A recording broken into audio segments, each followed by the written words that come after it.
right, welcome back to the Geek Branch podcast.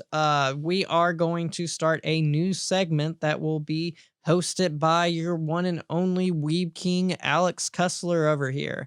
It is called Rooted in Weebdom. So take away. Yeah, to since oh crap. Uh Sorry, I'm not used to doing my own introduction. Basically, today I'm going to be telling you a bit about Fate Grand Order as a whole.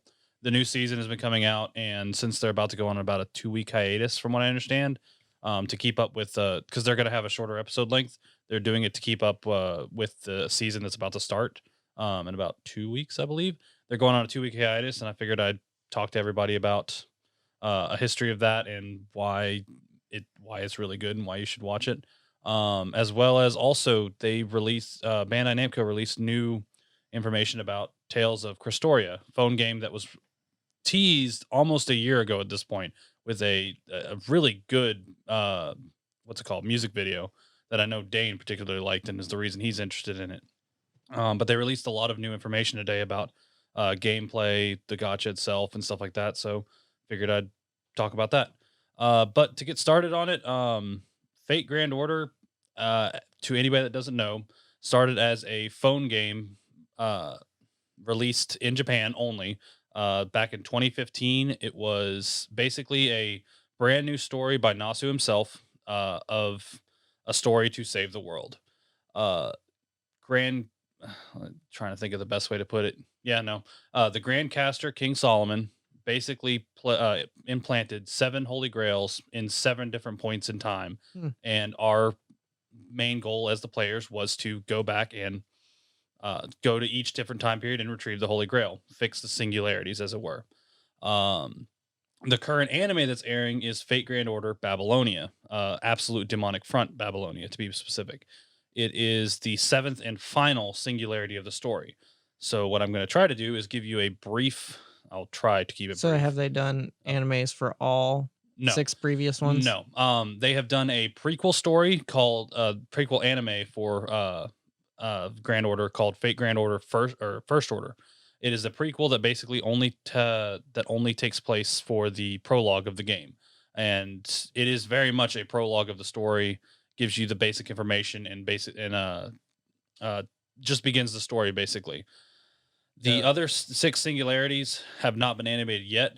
The 6th one, Camelot, which is the second favorite of the fan base, is getting 2 movies that should be coming out next year. Hmm. But I will also be briefly touching on those to at least give an idea. Now, the prequel was the one that had Mash's origin story in it. Well, Her becoming a demi servant. no, that was episode 0 of Fate of this current anime, Absolute Yeah, Demonic. yeah. I watched that. Fate Grand Order First Order is basically the first prologue chapter where the Master and Mash get taken to Fuyuki, or Singularity F, where everything supposedly began. That is why it's, as usual, Fuyuki is where everything begins in Yeah. the Fate story. But long story short, basically Chaldea is the secret organization that is tasked with defending or protecting the world from this threat. They are the ones that send us to on our different missions. They get almost destroyed from the inside out. They get sabotaged. That's the word I was looking for. Sabotage. They get sabotaged, and in the midst of what was supposed to be the first mission of the Grand Order, Mash, our demi servant, that is our companion throughout most of the game, basically we find her laying in a pile of rubble and she's dying, which pretty terrible. But we basically make a contract with her and it saves her, and we complete the first singularity, or the first pseudo singularity, which is Fuyuki. The only surviving members currently at Chaldea are a few, very few staff members, and the current director or acting director is Dr. Romani Archiman, who was the medical head of the facility. Now he's acting director because nobody else to do it. Yep. There's one alive. And then the other important character that is throughout the series is Da Vinci, Leonardo da Vinci, who has been. He's a girl in this, right? Yes. Okay. But there is actually a very good reason for that. He's one of the ones that has a good reason for it. Leonardo da Vinci believes that basically he has a specific view of beauty, and he believes that the Mona Lisa is the most beautiful thing he has created. That's why when he's summoned as a servant, he is basically summoned in the form of Mona Lisa as a caster class servant. It it makes sense. It's better. Yeah, sure. Yeah, I know I'm gonna get a lot of those looks from Dane. Hmm. Um, the first singularity that we go to, I will only be touching on the main singularities. I won't be touching on all the side events as much as I want to, but they don't pertain to the story per se. Per se, a few of them do get callbacks, but nothing truly major. The first of the singularities is Orleans. Orleans being in France, right at the end of the Hundred-Year War. Uh, what takes place there is a caster, Gilles de Rais, one of Dane's most hated Fate characters. Uh, Because it's not. it is, but anyways, Why do you hate?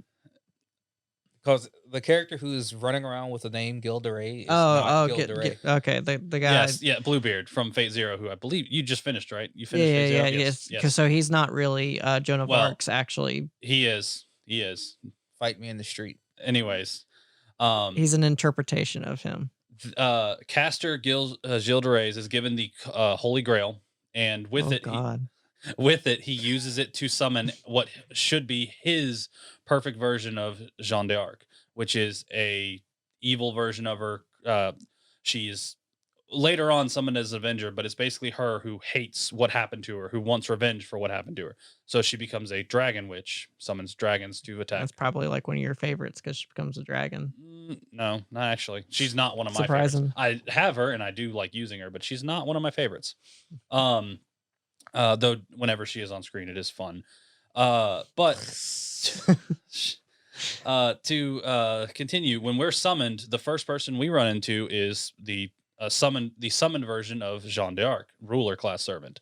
And she has been summoned. She doesn't actually know why she's been summoned at first because she doesn't know who the true antagonist is yet. But she knows she's been summoned and she knows she has to protect France. This is right after her burning at the stake, by the way. Oh wow. Yeah. It's right on the end of the 100 Years' War. Jean Alter, or Jalter, as the nickname for her is basically trying to continue it. And basically, the best way to compare this one is this is very similar to Fate Apocrypha. It even uses a lot of the same servants, where you basically have two different sides, each with their own set of servants that are fighting each other. Um, we have a cast of servants that don't drop that, Tim. We have Sorry, guys. we have a cast of servants that basically help us, and then the enemy has a cast of servants that they summon that normally wouldn't actually help them. Most of the ones they summon are actually good people, like Saint Martha, Atalante, even Vlad, who Vlad the Impaler, who normally isn't evil. All of them basically get a touch of madness enhancement. The King Vlad, who isn't actually evil. He's a ruler. He's not. Man, like every version of Vladimir is lawful evil, just not a douchebag. Anyways, Vlad. they all get a touch of madness enhancement, which basically skews their vision. It makes them more not evil, but basically they can't think straight. Is a good way to put it. To give you the example, Lancelot from Fate Zero. That's what that is. It's madness enhancement. Yeah.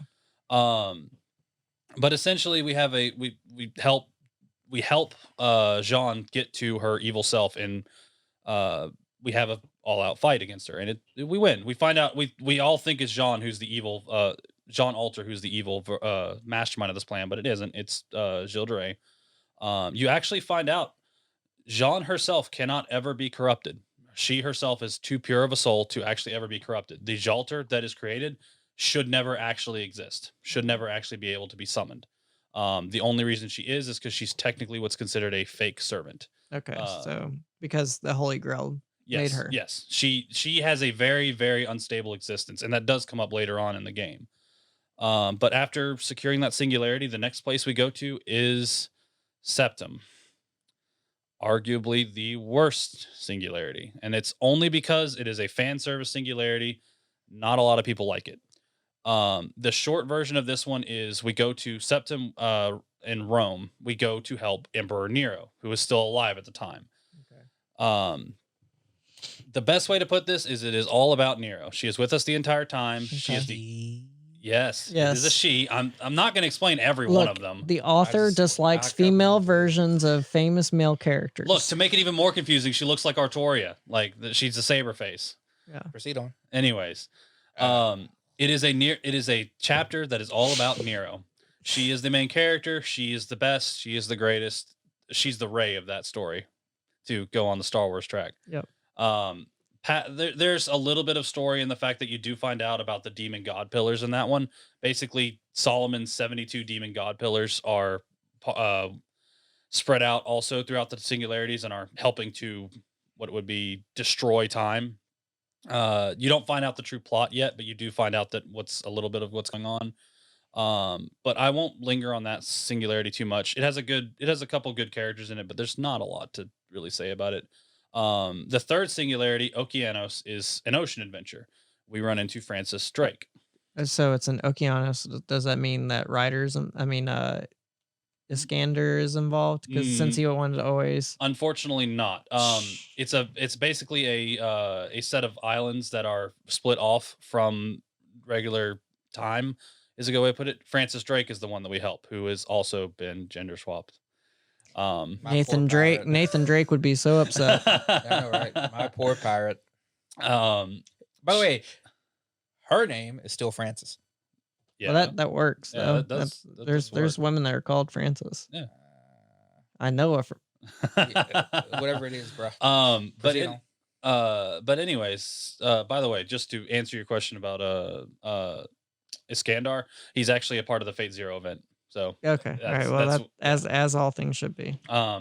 Anyways, we basically go on an adventure with Francis Drake across the different isles. We run into a few friends that we make, Uriel and Asterios, the Minotaur, as well as a couple enemies like Blackbeard, who I won't even bother to mention because a certain someone over there will kill me if I actually tell you about Blackbeard. Was Blackbeard a woman too? No, Blackbeard's No. a guy. I was about to say, are they going to make a woman with a black beard? No. Look, he's the biggest weeb that has ever existed. Okay, all right. I will just So he's say your that. mentor. I actually do like that Blackbeard. Trash. But anyways. Serious gives me a headache. The true Blackbeard's just the I guess you'd say appetizer. The true actual enemy of that singularity is Jason of the Argonauts and Medea. Medea basically gets, I won't say Medea goes to jail. Medea. No. I'm just messing with them. The Witch of Colchis, Medea. I'm messing with them.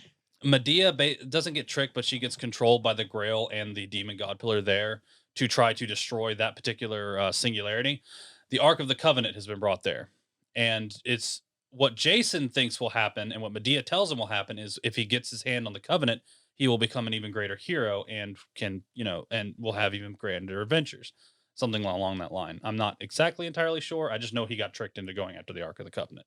I know this takes you off track, but has there ever been an American hero in any of this? Yes, I will get to them. The only thing that is to be like, and it makes no sense. It makes no it sense. No, it does. It does. I will tell you why. I actually remembered why. I'll tell you why. Right. Anyways, we're getting there. We're getting there. We're getting there. Long story short, America. The actual threat of Okeanos is Hercules because we can't beat him. Hercules, if you've seen, so he's like Unlimited Blades work, where he has the phantasm where he can resurrect. Yes, that is always Berserker Hercules' noble phantasm. Right. We can't kill him. We can't even beat him. So the way that we actually do beat him is we trick him into touching the Ark of the Covenant, which, as you know, kills whoever touches it. Right. We've seen melted faces. Yes, it is, and it is not an easy thing. By the way, you fight Hercules like 6 times, leading him to it. That is a pain in the butt. It's like a season of Arrow. But after defeating the demon god pillar and Medea, we leave that singularity. You actually find out Francis Drake found the true Holy Grail. She's been using it as a wine cup because she doesn't know what it is. But we do get this would also upset Nathan Drake. Not to anyone's credit, right? No, Yeah. everything has to be dumb. Anyway, Sorry, I'm an Uncharted Shush up, fan. Shush up, you. But anyways, after that singularity, we go to London. London is a bit more down to earth. It's basically the city shrouded in fog. And unfortunately, this fog is very deadly. It is poisonous to anybody who does not have innate poison resistance or like any magic resistance or anything like that. A regular human that steps out into it will die. So most of London is kept inside while basically automatons are uh, running around collecting people and killing them. The important parts of this singularity is the fact that there's basically uh, trying to think. The Holy Grail is used to power the fog machine. When we get to the fog machine, it is we run into the true adversary, which is King Solomon himself. He basically tells us that the light that the light band that has been in the sky since the beginning is a what's it called? Basically, you remember Excalibur, Aratoria's Excalibur, that times 10,000. That's what is ready to incinerate the planet. Oh wow. Yeah. So And hers is already pretty dang powerful.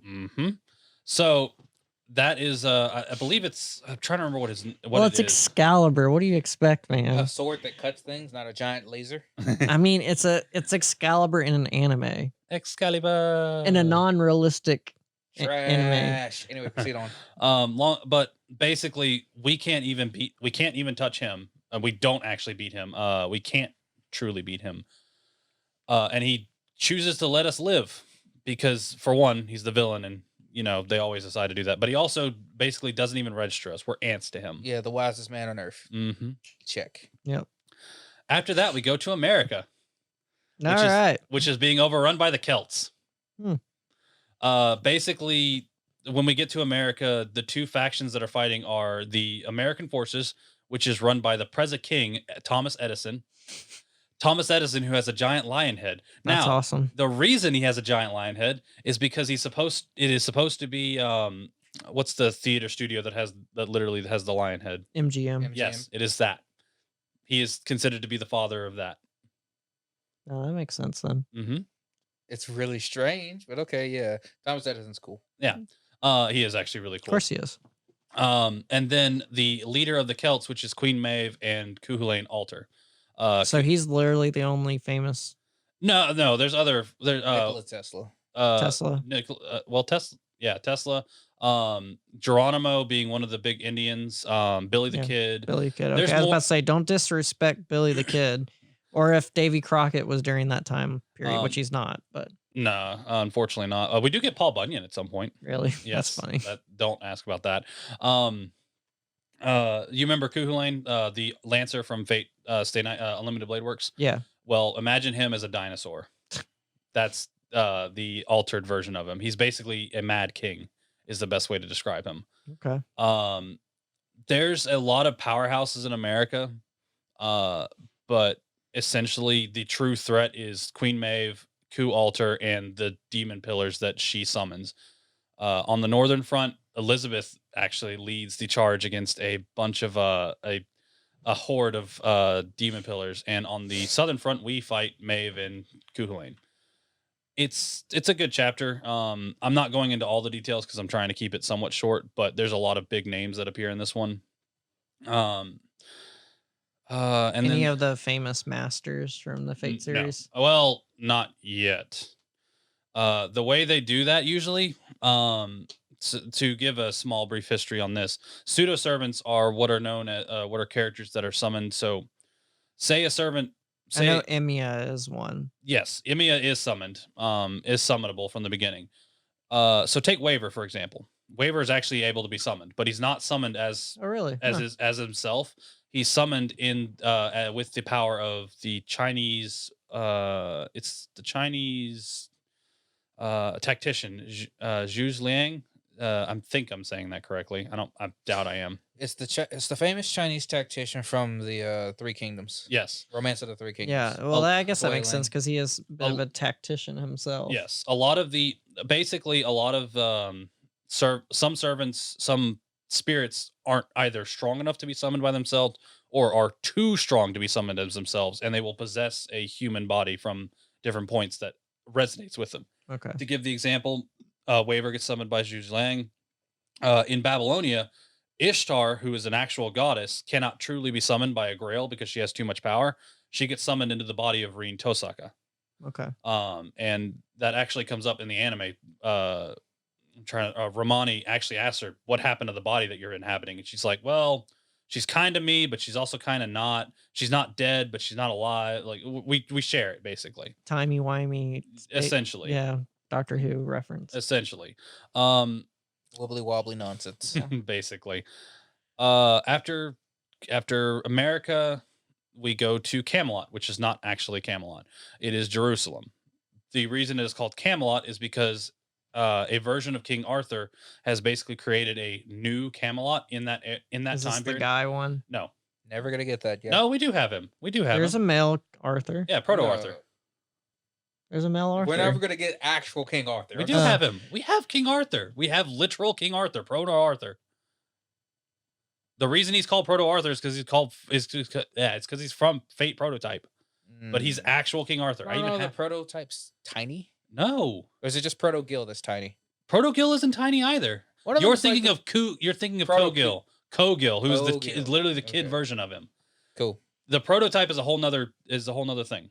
Okay. But anyways, the version of her that took over is the one that so during her tale, Bedivere is supposed to give the sword back to the lake so King Arthur can die. Bedivere never does, and so she lives on. Okay. So the one that we actually fight is actually the still true living one. She takes the power from Rongominiad, her spear, and Okay. becomes almost goddess like. She creates a new round table with previous knights that she summons, and basically starts trying to select people to live in her new utopia. The other faction that's in this area is the princes or the pharaohs, which can't fight her directly, but can support us essentially. Trying to think of the best way to describe this. Long story short, we basically have to fight our way into the city and fight our way to her in order to beat her. This is where you find out who Mash is actually inhabiting her, is a better way to put it. The servant that's giving her power, which is Galahad, which is why all Sir of Galahad. yes, it's why she's a shielder class. It's why she is a it's why her her spear. No, not her spear. God dang it, her shield. Why can I not talk? Her shield. Now you know how I feel. It's why her shield is called the Round Table, because it's made from literally a piece of the Round Table. Oh. But beating her basically resets all the singularity, or resets that singularity. There's not too much else past that. Mash, So that's the finish of the. that's basically the finish of Camelot. There's a lot more that happens that I'm not going into detail because that one is actually one of the bigger singularities that has a lot happen in it. But that's the basics of it. We storm the castle. We do beat her. Mash actually unlocks her true noble phantasm, which is Lord Camelot. And that leads us into the seventh singularity, which is Babylonia. As the anime up to current has covered up to Quetzalcoatl's basically arc. The main antagonist of Babylonia, which you find out very early, is the Three Goddess Alliance, which is Gorgon, Quetzalcoatl, and everybody thinks it's Ishtar, but it's not Ishtar. It's really obvious that it's not Ishtar, but I'll leave the actual surprise to anybody else who That's hasn't still watched it. watching the anime. Yes. It's very obvious that it's not, because literally she's said multiple times she doesn't care about the alliance, and they all still think she's a part of it. But the reason I did this is because honestly, Babylonia is, in my opinion, the best chapter.